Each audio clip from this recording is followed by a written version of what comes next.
아멘. 우리 한번 말씀을 제목을 한번 읽어볼까요? 시작. 초자연적인 사랑의 폭포 아래 사는 방법.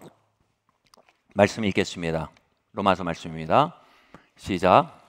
혹 내가 하나님의 인자하심이 너를 인도하여 회개하게 하심을 알지 못하여 그의 인자하심과 용납하심과 길이 참으심이 풍성함을 멸시하느냐.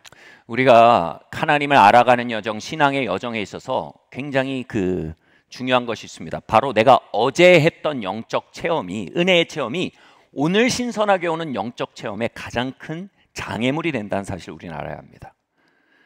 나 알아, 나 경험했어. 그것이 오늘 하나님께서 신선한 차원으로 가져오시는 것에 장벽이 되는 것입니다. 제 예를 한번 드리겠습니다. 여러분 어떠실지 모르지만 저는 폭포를 참 좋아합니다. 어려서부터 폭포에 대한 로망이 있었습니다. 초등학교 2학년 때 저희 부모님이 설악산에 저희를 데려가셨어요. 그래서 저는 비룡 폭포를 너무나 가보고 싶어 했습니다. 한국의 대표적인 폭포 중에 하나예요.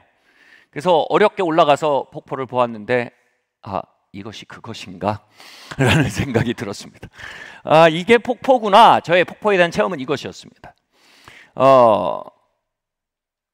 그런데 제가 이 첫 번째 안식년을 맞을 때 저는 캐나다에 있게 됐고 거기에서 나야가라 폭포를 가게 됐습니다. 어떻게 두 개를 다 폭포라고 부르는지 모르겠어요. 이 나야가라 폭포는요, 홀슈라고 합니다. 이 말구 폭포라고 합니다. 그래서 그 밑에 배를 타고 들어갑니다. 안개 속의 숙녀, 안개 속의 하녀 뭐 이런 배를 타고 들어가면 그 위에 여기만 보이잖아요. 그러니까 반구로 뚫린 폭포인데요. 뒤는 어차피 안 보이니까 그냥 하늘이 동그랗게 뚫려서 하늘이 쏟아져 내려오는 것 같습니다. 제가 수치를 확인 안 해봤지만 비룡 폭포의 한 10,000배? 그 안식년을 맞으며 저는 안식년을 통해서 다가오는 7년에 대한 하나님의 그 영적인 여정에 대한 항해도를 받는 경험을 합니다. 하나님께서 제 마음에 내가 나야가라 폭포와 같은 나의 사랑을 너에게 가르치고 경험시켜 가겠다라고 감동하시는 듯 했습니다. 그리고 다가오는 7년은 내가 비룡 폭포같이 알던 하나님의 사랑에 대해 나야가라 폭포처럼 경험해가는 그 차원으로 인도받기 시작했습니다. 참으로 영광스러운 7년이었습니다. 그리고 두 번째 안식년이 왔습니다. 두 번째 안식년이 돼서요, 말씀드렸던 전 폭포 매니아입니다. 브라질의 이과수 폭포라는 곳에 가게 됐습니다. 그런데 이 이과수 폭포는 나야가라 폭포를 30개 정도 빨래처럼 걸어놓은 스케일입니다. 루즈벨트 대통령의 부인이 이과수 폭포를 방문하고 이렇게 얘기했다 그러죠. 오 푸어 나야가라. 어머 이 불쌍한 나야가라 어떻게 정말 이건 뭐지? 내가 비룡 폭포를 폭포라고 부르는 게 맞았나? 왜 같은 단어를 쓰지? 제가 이 폭포 앞에서요, 이 파노라마 뷰로 쫙 펼쳐지는 트랙이 있습니다. 이 트레킹 코스가 있습니다. 거기를 한 30분에서 1시간 걷는데 계속 나야가라가 이어지는 거예요. 마침내 제가 사진에 포즈를 잡는다고 이렇게 하고 포즈를 잡았는데 그 순간 제 마음에 성령께서 너무나 감동하시는 거예요. 제 마음에 이 마음이 있었거든요. 하나님, 이제 두 번째 안식년입니다. 다음 7년은 어떤 7년이 되겠습니까? 하나님의 사랑을 지난 7년 동안 계셨으니 이제 하나님의 권능을 계시하실 겁니까? 이제 하나님의 기적을 계시하실 겁니까?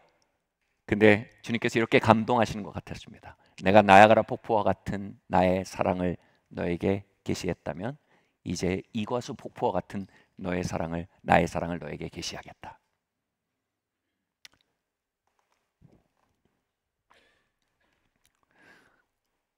지금 이 순간 저는 이렇게 말할 수 있습니다. 하나님은 여러분을 사랑하십니다. 우리 모두는 어느 정도의 하나님 사랑의 체험을 가지고 있습니다. 그것 없이 예수님을 믿을 수 없습니다.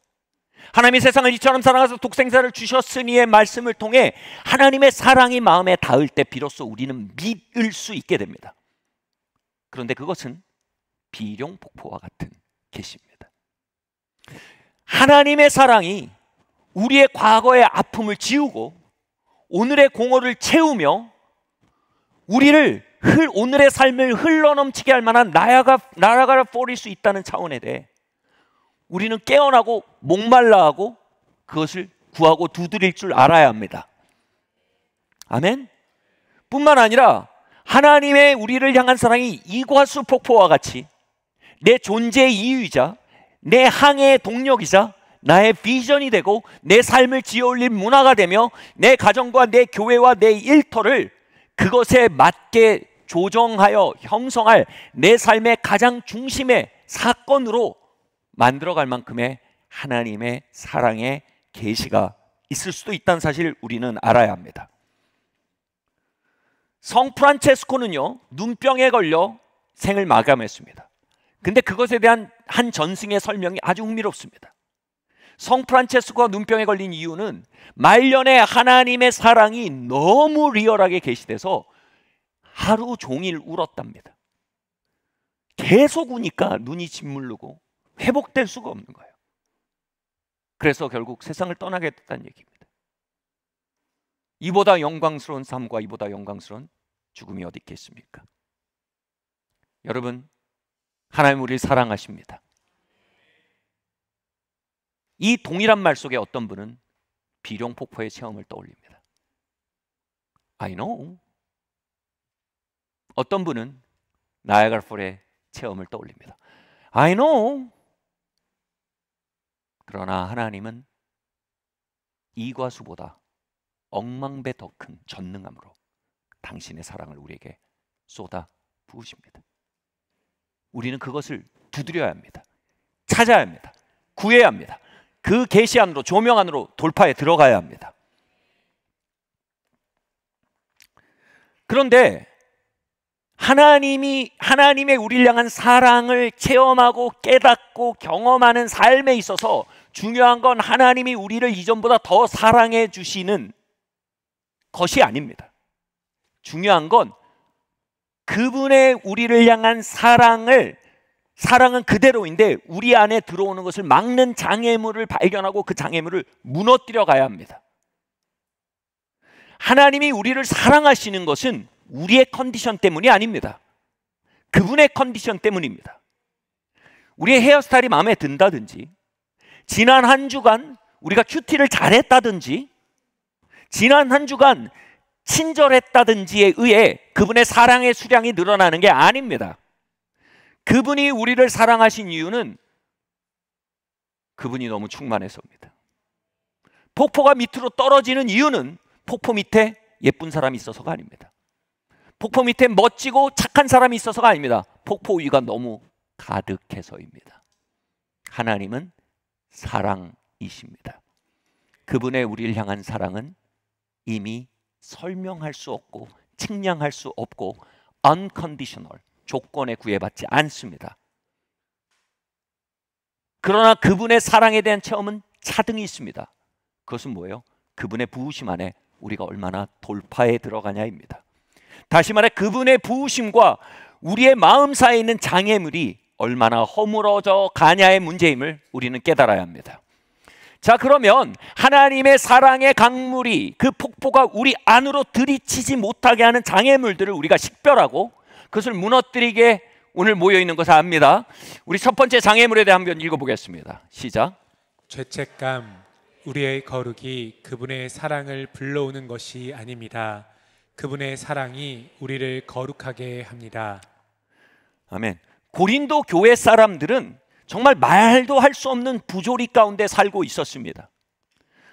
막 나는 바울에게 속했다, 나는 게바에게 속했다 파당 짓고 있었고요. 한 교회 안에 교단이 생겼다는 얘기예요. 교단이 몇 개가 생겼다는 얘기예요.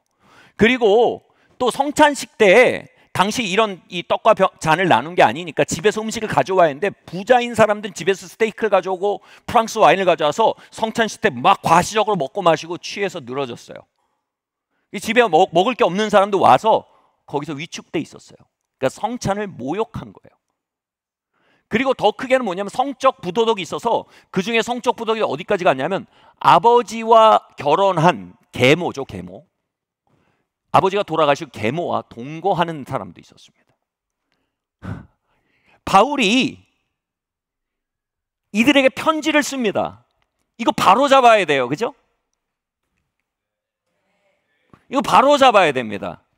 이걸 바로 잡기 위해서 편지를 쓰면서 이렇게 편지가 쓰여져야 되잖아요. 성도가 되기 전에 사람이 좀 되라 이 자식들아. 네가 사람이냐? 네가 짐승이냐? 언제 인간이 될래? 이렇게 해도 모자란 판인데요. 바울의 꾸짖는 각도가 기가 막힙니다. 뭐라고 얘기하는지 아세요? 너희가 하나님의 성전인 걸 알지 못하느냐? 여기서 시작합니다. 얘들아, 너네가 얼마나 멋진 사람인지 모르는 거야? 너네가 얼마나 기가 막힌 사람인지 모르는 거야? 너희가 얼마나 가치 있는 존재인지 모르는 거야? 도대체 너희가 얼마나 찬란한 존재인지 모르는 거야? 그 베이스에서 문제들을 다뤄갑니다. 이 말은 뭡니까? 하나님이 우리에게 값없이 주시는 존엄이 우리의 삶을 개선시킬 수 있는 연료라는 사실입니다. 바울은 연료를, 죄송합니다, 만땅, 일본 말인가요? 연료를 꽉 채워놓고 여정을 시작합니다. 그리고 연료를 꽉 채우면서 이건 예수님의 피로 치러진 값이야, 받아 라고 말하고 얘기를 시작하는 겁니다.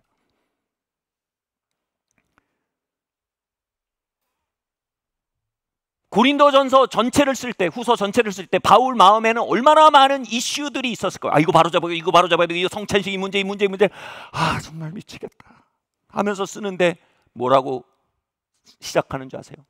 고린도에는 사람이 아니문이다 이놈들아. 이게 아니고 뭐라고요? 고린도에는 성도들아. 성도들아.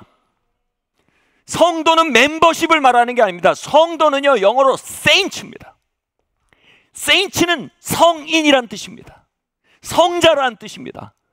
고린도에 있는 성인들아 라고 말한 것입니다. 가톨릭에선 이 성인이란 칭호를 굉장히 비복음적으로 사용합니다.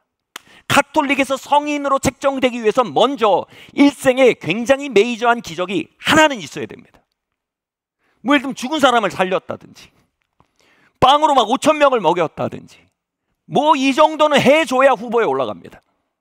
그 다음에 일단 죽어야 돼요. 죽기 전엔 뭐냐면 영웅적인 삶을 살고 순교를 하거나 누군가에 의해서 자원하여서 죽을 수 있어야 돼요. 그럼 그 삶이 일정 기간을 통해서 전체 교부들이 모여서, 전체 사람들이 모여서, 파더들이 모여서 다 업적을 조사해서 성인으로 책봉합니다. 그래서 세인트 프란체스코, 샌프란시스코잖아요. 세인트 프란체스코, 세인트 테레사, 세인트입니다.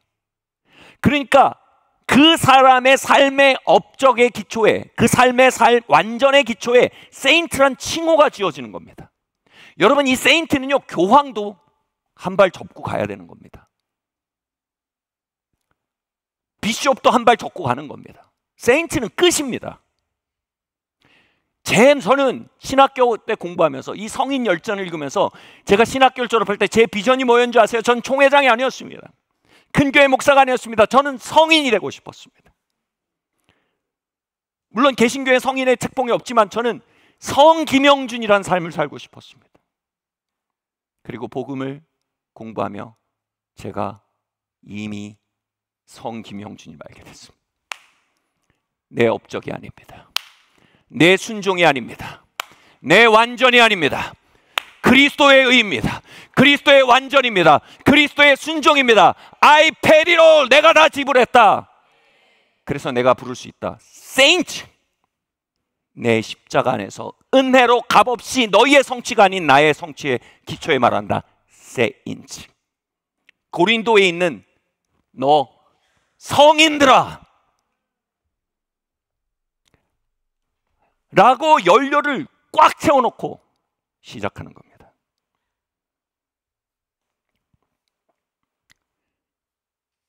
이게 말이 되잖아요. 네가 100km를 잘 달려오면 열려 넣어줄게. 말이 안 되잖아요.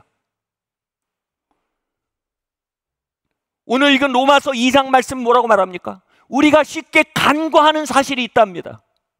하나님의 인자하심과 선하심이 너희를 이끌어 회개에 이르게 하는 것을 너희가 자꾸 간과한다.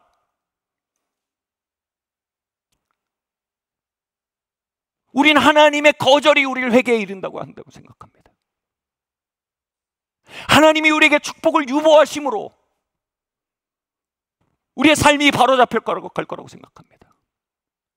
우리가 삶이 의에 있어 7할타자가 되면 그분의 사랑이 70%까지 올라가고, 우리가 9할타자가 되면 그분의 우리 사랑이 90%가 될 거라고 생각합니다.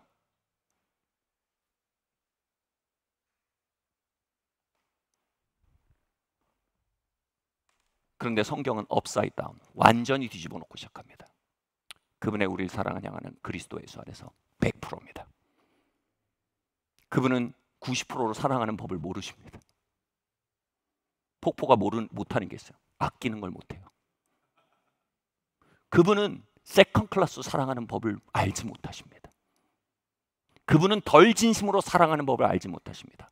그분의 사랑은 매번 100% 진심이고 매번 100% 최선이며 매번 100% 최대치입니다.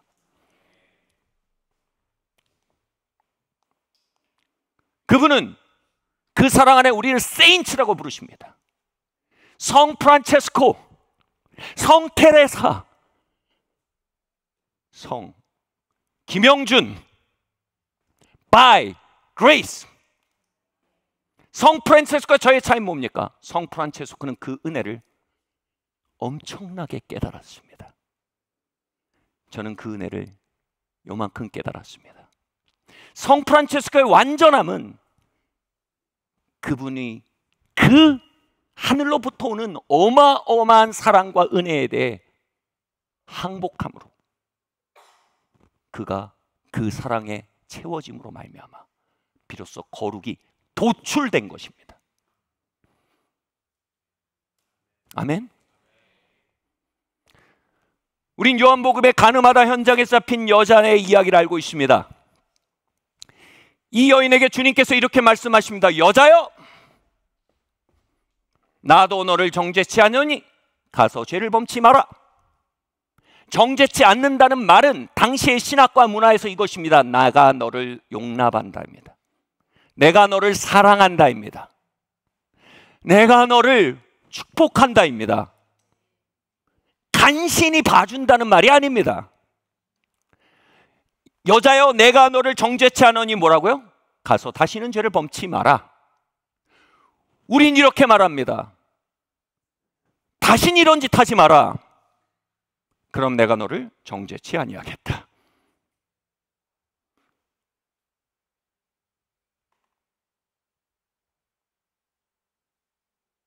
우리는 이 죄책감의 사고와 죄책감의 영적 견고한 진안에 갇혀 그 무한한 폭포 앞으로 나아가지 못하는 족쇄에 묶여 있습니다. 그리고 주께서는 그 족쇄를 파고 깨뜨릴 열쇠를 이미 우리의 손에 넘기셨습니다. 우린 순전히 그 은혜의 복음을 믿어야 합니다. 고린도에 있는 너 성도들아, 얘들아, 내가 너희를 완전히 용서할게. 완전히 받아들일게. 와라, 내 사랑 안에 완전히 너를 개방해라. 그리하면 죄를 이길 힘을 얻을 거야. Amazing grace.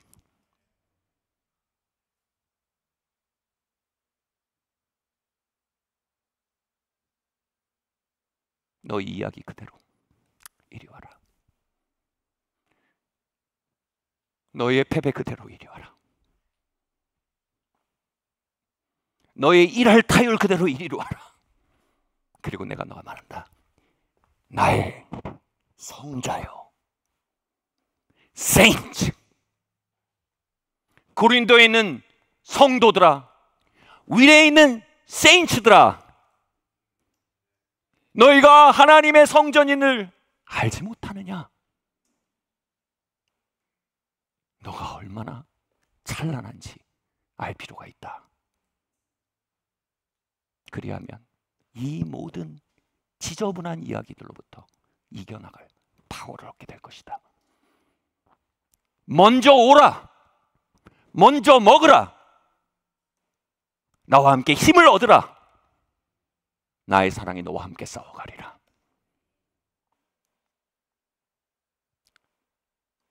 이 사랑의 폭포 아래에 있는 자녀의 자리 옆에는 죄책감의 세력이, 이건 감정이 아닙니다. 이건 신학이 아닙니다. 이건 영적인 파수꾼입니다. 우리를 밀어내며 야, 8알까진 좀 치고 와라. 밀어냅니다. 야, 그래도 2알은 너무하잖아. 구원이면 감사한 건 줄 알아. 아니요. 은혜 안엔 세컨 클래스가 없습니다. 하나님의 은혜 안에서 이미 모든 것을 여셨습니다. 우린 이제 그 영적 세력을 두드려야 합니다. 찢어야 합니다. 그리고 우리를 향해 세인트라고 부르시는 그 거대한 폭포 아래로 나아가야 합니다. 같이 말할까요? 성 김영준. 설마 성 김영준 하신 분 없으시죠? 같이 말해요. 성 프란체스코, 성 테레사, 성 김영준. 우리 옆 사람 이름 불러주세요. 성 이동현.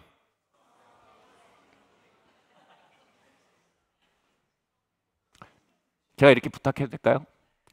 멋쩍게 웃지 말고 다시 한번. 성 김영준. 이 사실 아셔야 됩니다.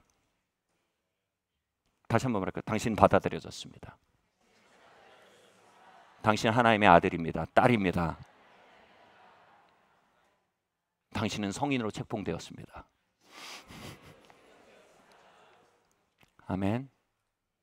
여러분, 그 안에서만 우리가 죄와 싸울 수 있는 초자연적인 능력을 얻게 됩니다. 아멘. 두 번째 장애물 한번 보겠습니다. 한번 읽어볼까요? 시작. 수치, 우리의 가치를 밖에서 찾는 마음이 그분의 사랑이 흘러 들어오는 것을 막습니다. 창세기 3장 7절입니다. 함께 읽겠습니다. 시작. 이에 그들의 눈이 밝아져 자기들이 벗은 줄을 알고 무화과 나무 잎을 엮어 치마로 삼았더라.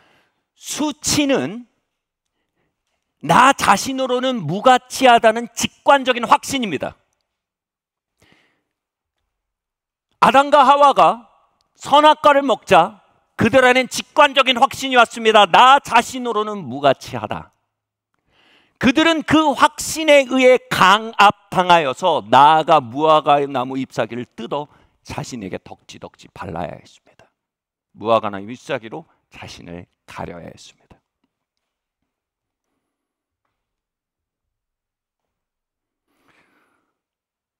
우리는 수치의 영, 수치의 문화 아래 살고 있습니다. 우리는 다양한 무화과 나무 잎사귀를 뜯어다 우리 자신에게 덕지덕지 붙여 가리지 않으면 나 자신이 무가치하다는 영적 직관과 확신 아래 살고 있습니다. 오래전에 제가 아프리카의 한 크리스찬 모임에 가게 되었습니다. 거기에 현지의 패스터들이 있어서 교류하게 됐어요. 근데 이제 아프리카 문화에서는 패스터와 레버런트가 달라요. 패스터는 정규 교육을 갖추지 않은 목자예요. 레버런트는 정기 교육을 마친 사람이에요. 그리고 아프리카가 약간 그 문화가 아직 신분 문화가 굉장히 강합니다. 그래서 레버런트는 여기 있고 패스터는 여기 있다는 인식이 있습니다. 근데 저는 제 신분을 밝히지 않은 채로 그냥 같이 지냈어요. 근데 이분들이 너무 재밌고 좋아요.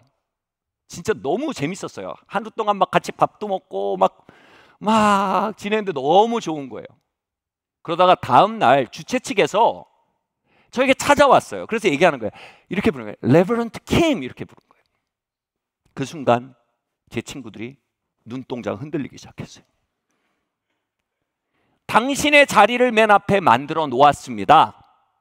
당신 이제 거기에서 앉아서 참여하십시오. 두 번째로 또 레버런트 킴.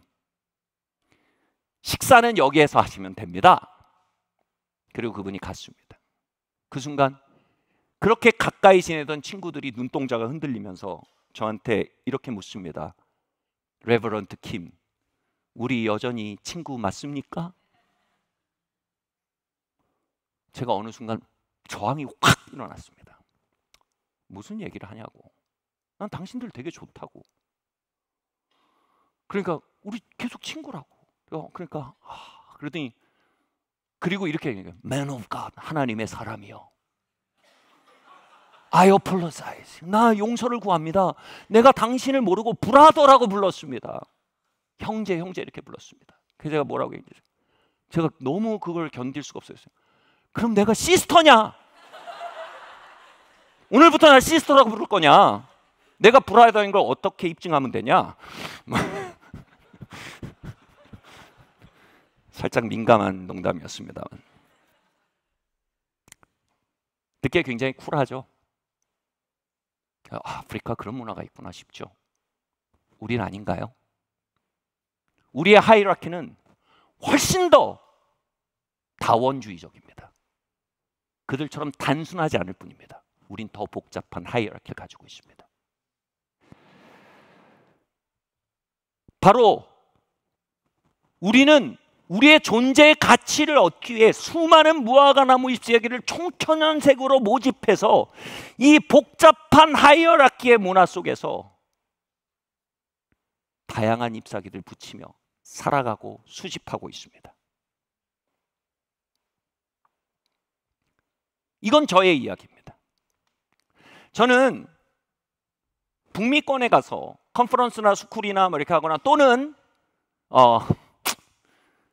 안식년 때 거기서 이제 뭐 한 몇 주짜리 스쿨을 하거나 이런 일이 많이 있습니다. 저는 여기서 담임 목사입니다. 그곳에 가면 저는 미스터 노바디입니다. 제 무화과나무 잎사귀 중에 하나는 언변입니다. 그곳에 가면 저는 떼떼거리는 굉장히 투박한 영어를 구사하는 사람이 됩니다. 저는 그곳에서 무화과나무 잎사귀들이 발가벗겨지는 경험을 합니다. 누군가 이렇게 얘기했습니다. 불안은 잘못된 곳에 안정감을 올려놓은 상황이 expose, 노출되는 것이다. 저는 담임 목사라는 무화과나무 잎사귀 안에 제 가치를 두었습니다. 언변이라는 기프트 안에 저의 가치를 두었습니다. 그리고 하나님은 그 무화과나무 잎사귀가 제게서 벗겨져 나가 알몸이 되도록 그 상황을 반복적으로 허락하십니다.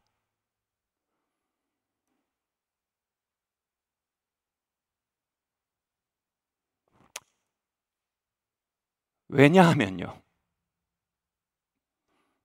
하나님 아버지의 사랑의 폭포는 그 무화과나무 잎사귀의 워터프루프입니다.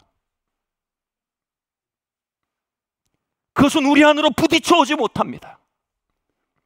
우리가 잘못된 것에 시큐리티를 두고 있는 한,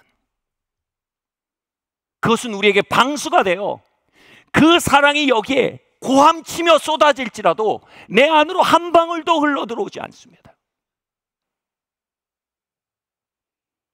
전 다이빙을 좋아합니다. 다이빙할 때 방수 수트를 입으면요, 벗으면 드라이 수트라 그럽니다. 하나도 안 묻어 있습니다. 태평양에 들어가도 대서양에 들어가도요, 무화과나무 잎사귀는 드라이 수트입니다. 하나님 그 드라이 수트를 벗기신 겁니다. 그리고 제 안에 인시큐함이, 불안정성이 노출되는 것입니다. 난 여기서 아무도 아니야. 난 여기서 떼떼거리는 젊은 동양인이야. 제 눈에 불안정성이 비춰집니다. 제 아프리카 친구들 속에 보았던 그 눈이 제 안에 있습니다. 전 그 눈이 들킬까 봐 두렵습니다. 그런데 하나님 그 눈 안에 당신의 눈빛을 비추시며 나는 너를 새로운 안전으로 부르기 원한다라고 말씀하시는 겁니다. 너는 나의 아들이다. 내가 너를 사랑한다. 너는 나에게 속했다. 그리스도 예수 안에 너는 세인트이다.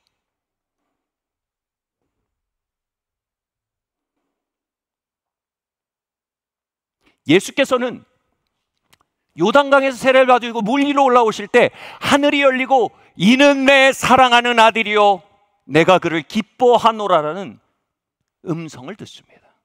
그리고 그것은 그냥 음성으로 임한 게 아니라 거대한 성령의 기름 부음을 동반했습니다. 성령으로 기름 부어진 그를 메시아라고 합니다. 메시아는 기름 발려진 자라는 뜻입니다. 헬라어로 그리스도입니다. 예수가 그리스도, 기름 발라졌다라는 뜻입니다. 그런데 여기서 그리스도라는 말은요, 기름을 머리에 붓다라는 뜻이 아닙니다. 기름을 도포하다라는 뜻입니다. 아기들을 씻기고 수건질하고 뽀얀 살에 베이비 오일을 도포하시죠. 행여 한 군데라도 빠질까 봐 겨드랑이 밑도 들어봅니다. 거기도 바릅니다. 허벅지에서 살찐 애들은 살을 이렇게 벌려서 거기도 바릅니다. 그게 그리스도입니다. 그분의 존재가 요단강 위로 올라올 때 하나님은요, 이는 내 사랑하는 아들이요 내 기뻐하는 자다라는 그 거대한 에너지로 그분을 도포하신 겁니다. 빠짐없이요. 신경세포 하나하나까지 흘러들어가도록, 그분의 기억 하나하나까지 흘러들어가도록, 혹시 그분이 가졌을지 모르는 트라우마 하나하나까지 흘러가도록 이는 내 사랑하는 자요 내 기뻐하는 자다라고 도포하신 겁니다.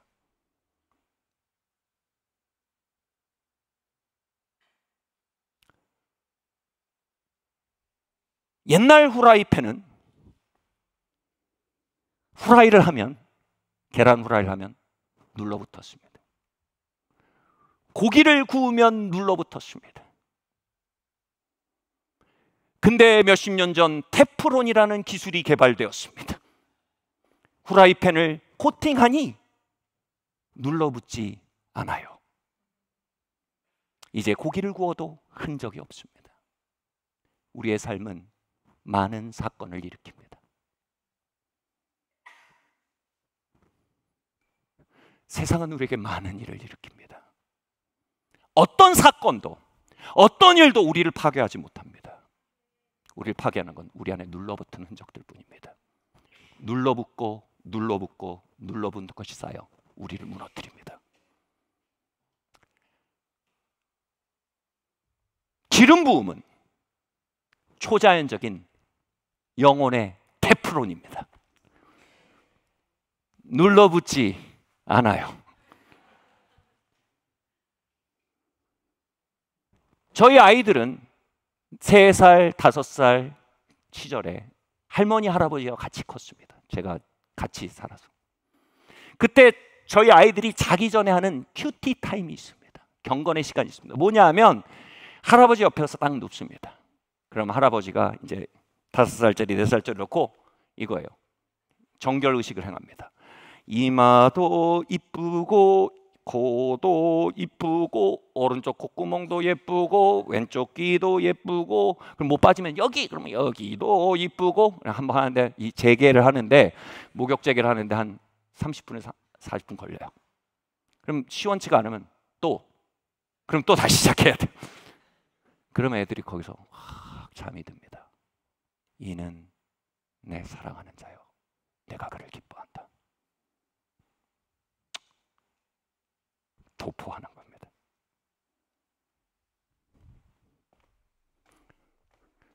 그게 기름 부음입니다. 하나님, 내 기억 저 깊은 곳까지, 내 신경 저 깊은 곳까지, 내 인생의 봉우리와 골짜기까지, 이는 내 사랑하는 자요 내가 그를 기뻐하다. 너는 나에게 속했다. 내가 너의 아바다. 주님, 말씀하여 주십시오. 기름 발라주십시오. 격투기에 반칙이 있습니다. 기름을 너무 많이 바르면 반칙입니다. 왜냐하면 잡혀야 기술을 거는데 기름을 잔뜩 바르고 나오면 미끄덩 잡히질 않아요. 우린 그걸 사기캐라고 합니다. 이길 수가 없어요. 반칙입니다. 예수님은 영계, 죄송합니다, 지금 사기캐셨습니다. 그분은 완전히 도포되어 세상 영이 그를 잡을 수가 없었습니다. 세상 사람들이 그를 왕으로 높이려 했습니다. 그 군중 사이를 예수님이 어떻게 가셨다고요? 미끄러져 가십니다. 왕이라고? 고마워. 그리고 자기 길 가십니다. 그리고 세상 사람들이 예수님을 이단하라고 했습니다. 그를 밀어 절벽 사이로 밀었더니 절벽 밑으로 밀려고 합니다. 예수님께서 그 사이를 어떻게 가셨다고요? 미끄러져 가십니다. 기술이 안 걸려요. 우리는 아첨의 문화, 만몬의 문화, 성공주의의 문화, 캔슬 컬처, 모욕의 문화가 가득한 세상을 살고 있습니다. 그 기술은 매일 우리를 붙듭니다. 가장 슬픈 일은 그 기술들이 우리에게 흔적을 남깁니다. 기술이 걸려 공중 위로 날아오르고 바닥에 내리꽂히고 밟히고 일을 갑니다. 여기 놀라운 자리가 있습니다. 기름 부음의 자리입니다. 인생의 사기캐가 되십시오.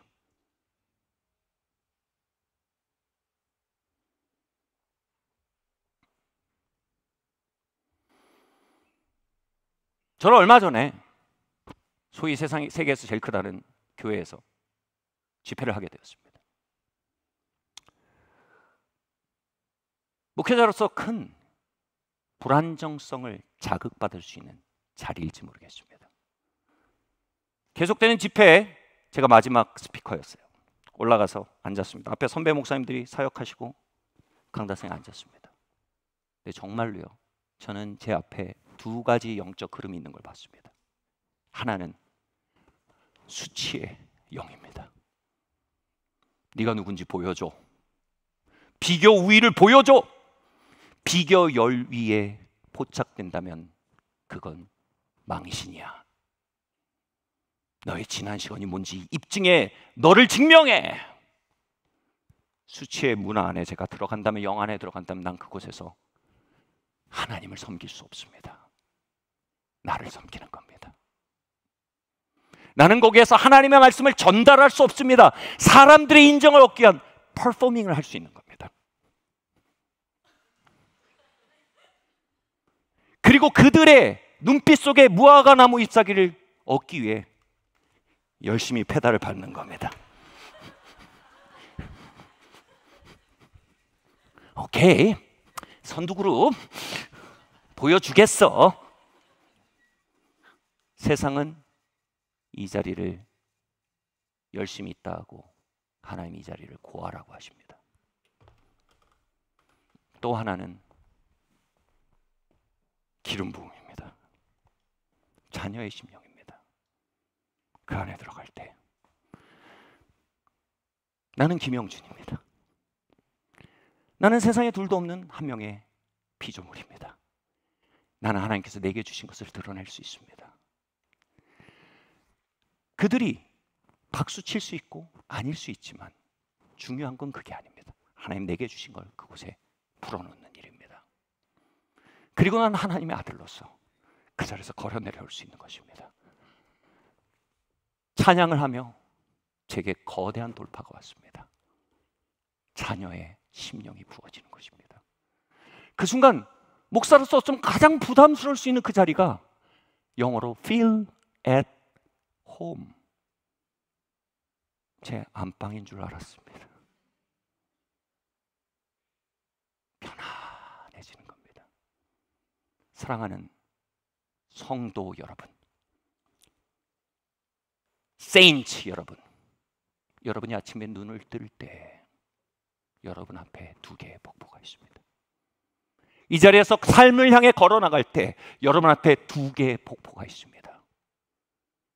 여러분 그 폭포 안에 한 곳으로 걸어들 것이며 그 선택은 여러분의 남은 시간을 규정할 것입니다. 그 뒤로는 다른 것이 보이지 않을 것입니다. 아들의 영이 보이는 차원과 수치의 영이 보이는 차원이 이제 우리를 가두기 시작할 것입니다. 저는 아들의 영의 포로가 되길 원합니다.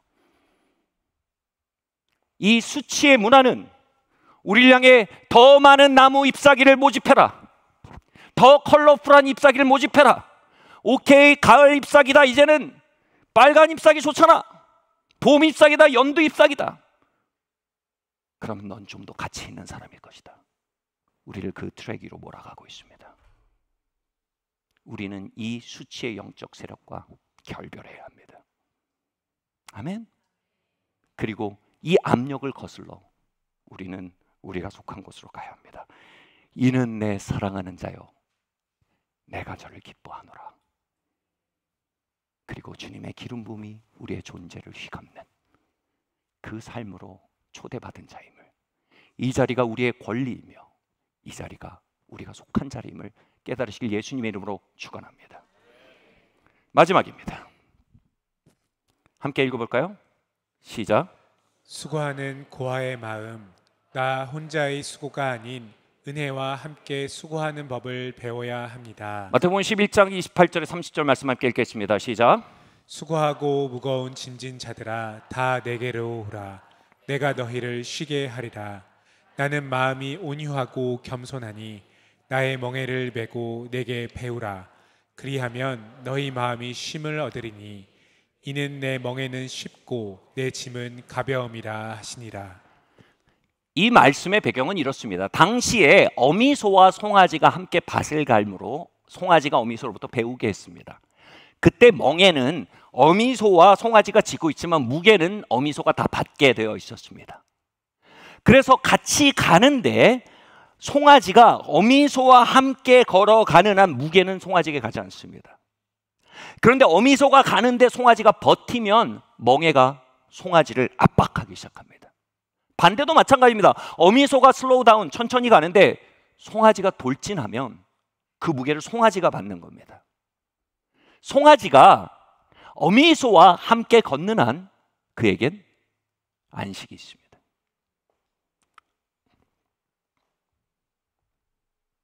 안식은 아무것도 안 하는 게 아닙니다. 안식은 사우나에 있지 않습니다. 안식은 리조트에 있지 않습니다. 안식은 이과수에 있지 않아요.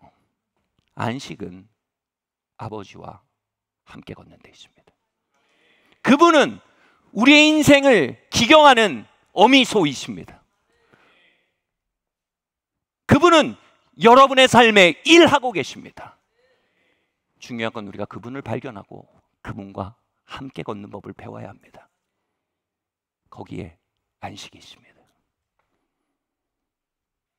저는 70년대생 특, 제가 어렸을 때 믿거나 말거라는 프로그램이 MBC 토요일 오후 2시에 방영됐습니다. 1시였나요? 아시는 분? 거기에 저는 믿을 수 없는, 믿거나 말거나에서 믿을 수 없는 한 에피소드를 보았습니다. 미국의 한 가족이 웬일인지 발전소에서 공급하는 전기를 원하지 않았습니다.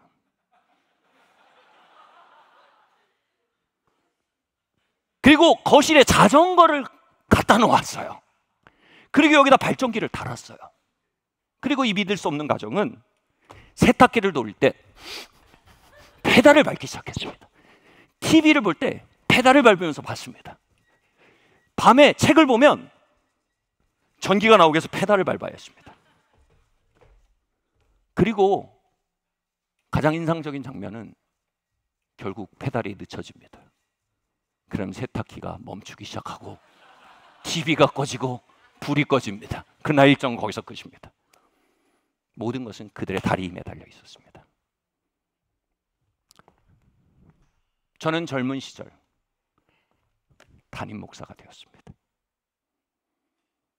아빠가 되었습니다. 무슨 용기인지 학교도 시작했습니다. 중요한 사람이 된다는 건 쾌감이 있습니다. 근데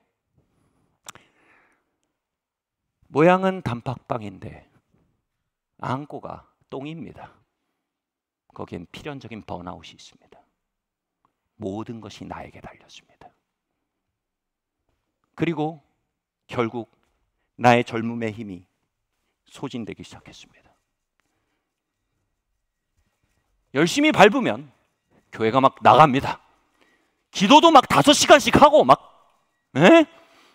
뭐 컨퍼런스 막 다니고 막 세미나 다니고 막 책 보고 밤새고 설교 준비하고 막 대학원도 가고 막 불 들어오고 막 텔레비 나오고 막 세탁기 돌아가는데 점점 못 해먹겠다는 생각이 들기 시작합니다. 지쳤습니다. 수고했습니다. 다리가 터질 것 같았어요. 성공이 아니라 성공 할애비를 줘도 더 못 받겠더라고요. 그때 믿을 수 없는 성경 구절을 만났습니다. 방금 읽은 구절의 메시지 바이블 번역입니다. 함께 읽겠습니다. 시작. 너희는 피곤하고 지쳤느냐? 종교 생활에 탈진했느냐? 나에게 오너라. 나와 함께 길을 나서면 너희 삶은 회복될 것이다. 내가 너희에게 제대로 쉬는 법을 가르쳐 주겠다. 나와 함께 걷고 나와 함께 일하여라. 내가 어떻게 하는지 잘 보아라. 자연스러운 은혜의 리듬을 배워라. 나는 너희에게 무겁거나 맞지 않는 짐을 지우지 않는다. 나와 함께 있으면 자유롭게 가볍게 사는 법을 배울 것이다. 하나님 이렇게 말씀하셨습니다. 영준아, 내가 너 밭을 기경하는 어미소인데 내 옆으로 좀 올래? 그리고 은혜의 리듬을 배워. 그러면 무겁지 않고 너에게 맞는 삶을 배우기 시작할 거야. 나와 함께 있으면 자유롭고 가볍게 사는 법을 배워갈 거야. 내가 가는 밭으로 와. 아니, 너의 밭을 갈고 있는 나에게로 와. 그렇게 저는 하나님의 은혜의 리듬과 동역하는 법을 배워가고 있었습니다. 그럼에도 불구하고 저를 기어이 자전거 위로 끌어올리는 영역이 있었습니다. 바로 아버지의 자리, 가장의 자리였습니다.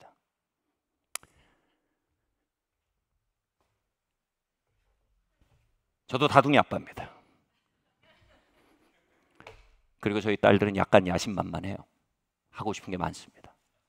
재정적 공급자가 되어야 합니다. 정서적 공급자가 되어야 합니다. 알 수 없는 미래를 예측하고 결정들을 내려야 합니다.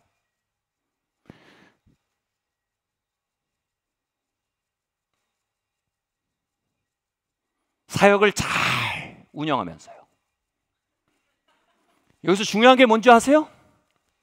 웃어야 됩니다. 안녕 얘들아. I love you.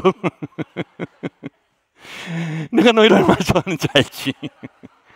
그러다가 인상 구기면 안 되는 겁니다. 상처받아요.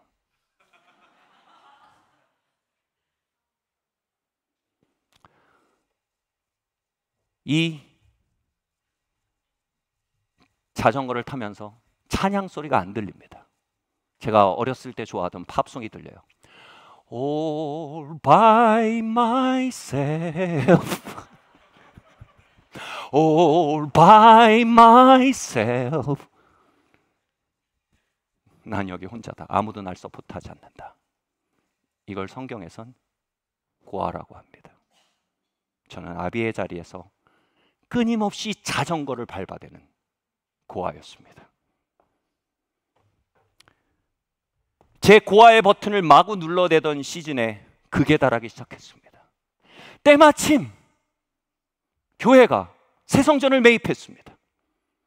금리는 폭등하기 시작했습니다. 그 당시에 절묘하게 아이들은 수험생이 되었습니다. 너무 고맙게도 해외 대학을 가고 싶답니다.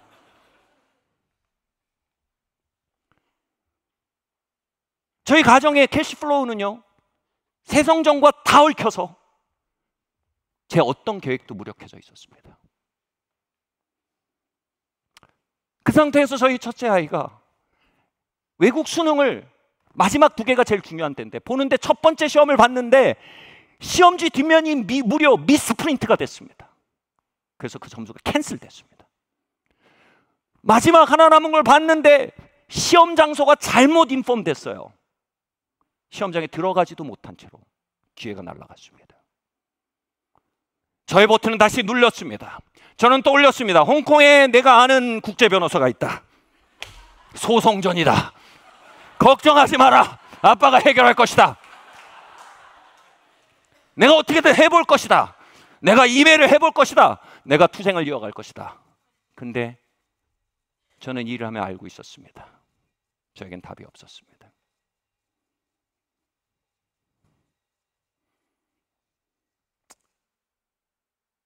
어느 날 저희 둘째 아이와 대화를 하고 있었습니다. 아빠, 언니의 점수는 괜찮은 점수야. 내 친구 누구누구 알지? 응, 알아. 그 친구가 같은 점수인데 그 친구 더 시험 안 봐. 저를 위로하려고 하는 얘기죠. 근데 섣부른 위로는 반감을 불러옵니다. 그래서 그 집 부모님 괜찮대? 제 둘째가 계속 밀어붙이기 시작했습니다. 그 집 괜찮대. 그 집은 그렇게 쪼지 않아. 가로 열고 당신처럼 가로 닫고. 이건 디스예요. 치약을 누르면 치약이 나옵니다. 뭔가 안에서 튀어나왔습니다. 그때 제 대답은 정말 가관이었습니다. 나 그 집 알아. 그 집은 물려줄 게 있잖아. 우린 없어. 그 집은 물려줄 게 있고 물러날 곳이 있는 집이야. 우린 물러날 곳이 없어.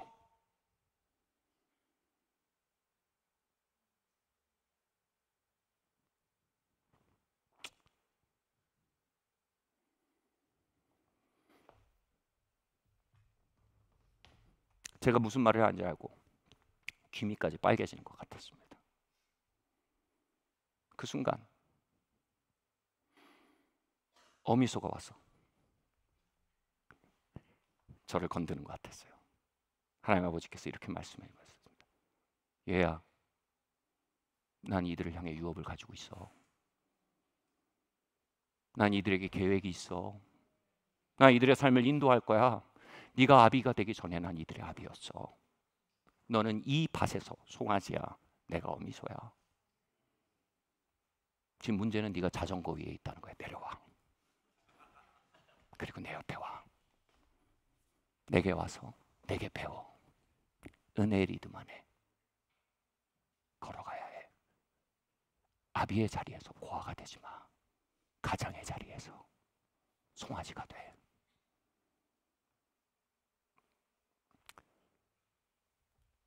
지난 1년, 그 후로 1년 반이 지났죠.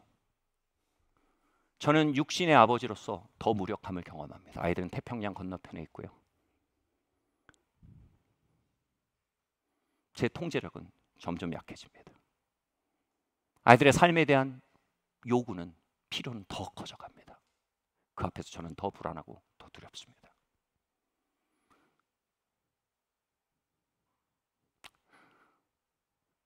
그러나 압니다. 저는 이 밭에서 송아지입니다. 그분께서 밭을 가십니다.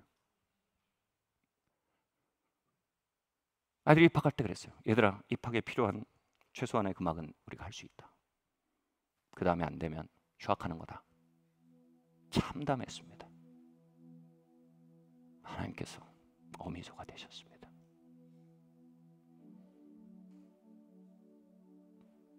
저희 아주 가까운 직원의 동생이 아니라 친한 후배가 아이들 학교에, 아이들이 원하는 과에 교수님인 거예요. 아이들의 커리어를 향한 멘토들을 만납니다. 남미, 내가 아닙니다. 어미소 대신 하나님께서 밭을 갈고 계십니다. 저는 아무것도 안 하는 게 아닙니다. 그 은혜와 함께 걷는 것입니다. 이제 저글링하는 가장이 아니라 송아지로, 페달을 밟는 수고하는 자가 아니라 하나님의 품 안에 기대는 아이로서 걷는 법을 조금씩 배워가고 있습니다. 예, 지금도 고아의 영은 제 멱살을 끌고 자전거 위로 올려놓습니다. 자전거에 올라있는 저를 보고 깜짝 놀랍니다. 그러나 합니다. 난 돌아갈 곳이 있습니다. 말씀 마쳐야 될 것 같습니다. 히브리서 4장 11절을 말합니다. 그러므로 우리가 저 안식에 들어가기를 힘쓸지니라. 안식에 들어가기 힘쓰다 모순적인 표현입니다. 우리는 서야 할 자리가 있습니다. 속한 곳이 있습니다. 우리의 유업이 있습니다. 우리에겐 아바가 있습니다. 자녀의 자리가 있습니다. 그러나 그곳에서 밀어내기 원하는 죄책감의 영과 오늘도 잎사귀를 앵벌이하라고 압박하는 수치의 영과 자전거에 올라가 혼자 감당하라는 고아의 영이 우리를 몰아대고 있습니다. 이것은 저와 여러분의 삶의 가장 중요한 영적 전쟁이며 이것은 저와 여러분의 삶의 미래를 가져올 가장 중요한 돌파입니다. 우리의 미래는 우리가 완전해질 언젠가 오는 것이 아닙니다. 우리의 미래는 우리가 더 많은 잎사귀를 덕지덕지 바를 그때가 아닙니다. 우리의 미래는 우리가 더 훌륭한 사이클 선수가 될 때가 아닙니다. 우리의 미래는 바로 우리 옆에 우리를 부르고 계신 아바의 임재 안에 있습니다. 그리고 그를 향해 새롭고 선기를 여신 그리스도 예수의 피와 약속이 있음을 믿어야 합니다. 우린 그 피와 약속을 주장하며 그 안식에 들어가기 힘써야 합니다. 이곳에 우리의 부르심이 있습니다. 이곳에 우리의 가문의 미래가 있습니다. 이곳에 진정한 돌파가 있습니다.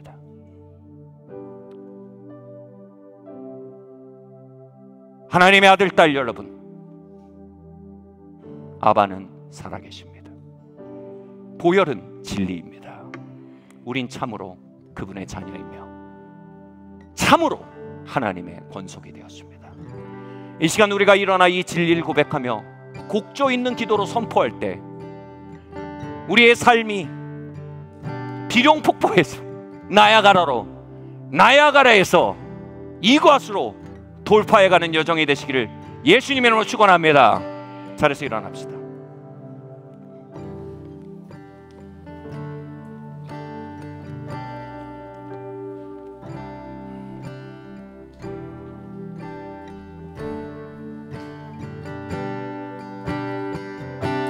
자유케 하는 주의 멜로디 나를 감싸주시네 나를 감싸주시네 모든 두려움과 원수로부터 모든 두려움과 같이 선포합시다.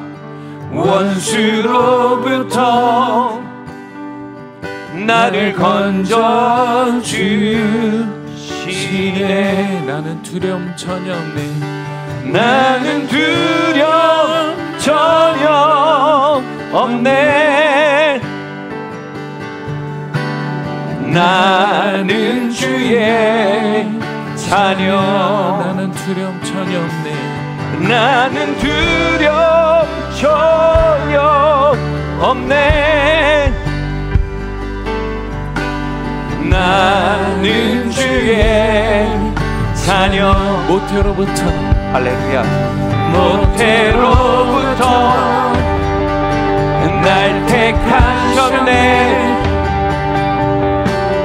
날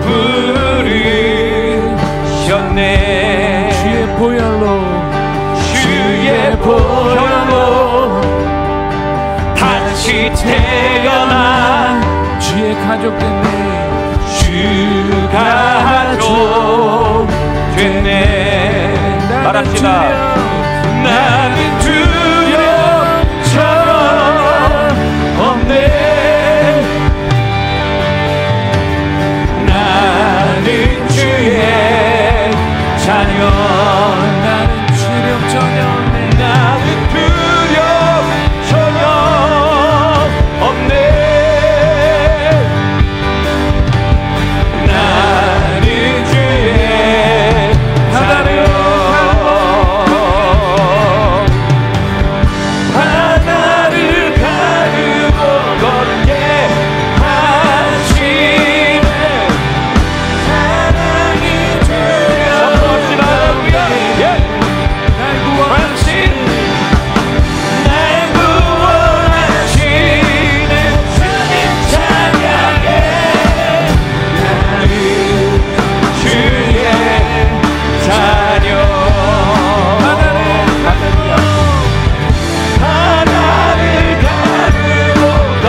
자리를 둘러싼 죄책감의 영의 현존을 보십시오.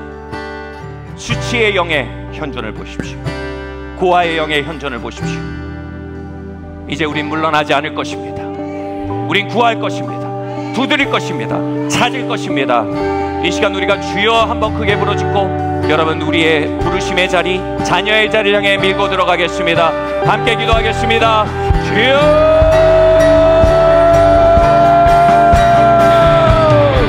할렐루야. 주님 아버지 하나님, 이 시간 기도합니다. 우리의 삶과 우리의 자리에 자녀의 영을 부어주시기를 기도합니다. 주님께서 온전히 능력과 권능으로 강림하여 주시고 우리의 삶을 새롭게 하여 주시기를 기도합니다. 할렐루야. 주님 놀라운 능력으로 아버지 하나님 이 자리를 짓고 강림하여 주시길 원합니다.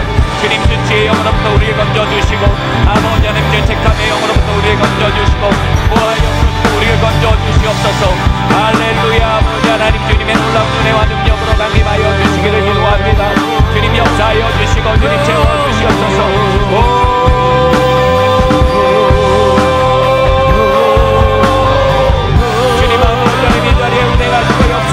주시옵소서. 주님 새롭게 하여 주시옵소서. 예수님의 보혈의 능력으로 강림하시고 우리를 새롭게 하시는 주님의 능력으로 강림하시기를 기도합니다.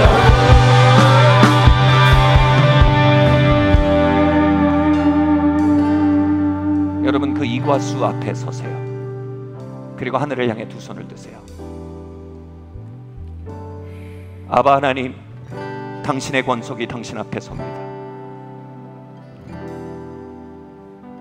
주님 그 영적 압력을 거슬려 당신께로 밀고 가는 당신의 아들, 딸들을 안으시는 아버지의 임재가 이곳에 있음을 압니다. 우리의 어미소가 되시며 우리를 세인트라 부르시는 은혜의 복음이 되시며 주님 우리를 도포하는 진정한 영광의 기름 부음이 되어 주시옵소서. 주님, 우리가 나의 평생의 정령 여호와의 집에 영영이 거하겠습니다. 주의 선하심과 인자하심부터 밀려나지 않기로 결정합니다. 주님, 두드립니다. 찾습니다. 구합니다. 여러분, 눈을 떠서 저 장면 한번 보세요. 하나님, 이 놀라운 사방을 둘러싸는 하나님의 부으심의 파도가, 폭포가 아비의 자리, 어미의 자리, 자녀의 자리, 일터의 자리, 재정의 자리, 문제의 자리, 허물과 연약의 자리, 무화과나무 잎사귀가 벗겨지는 그 자리들 위에 한량없이 부어지는지를 우리가 믿습니다. 같이 말할 거예요. 예수님의 이름으로 나를 향한 당신의 사랑을 받아들입니다. 당신의 선하심을 믿습니다. 수많은 속임에 고함 속에서도 진리의 음성에 나의 마음을 고정시킵니다. 하나님, 당신은 나의 아바이십니다. 할렐루야!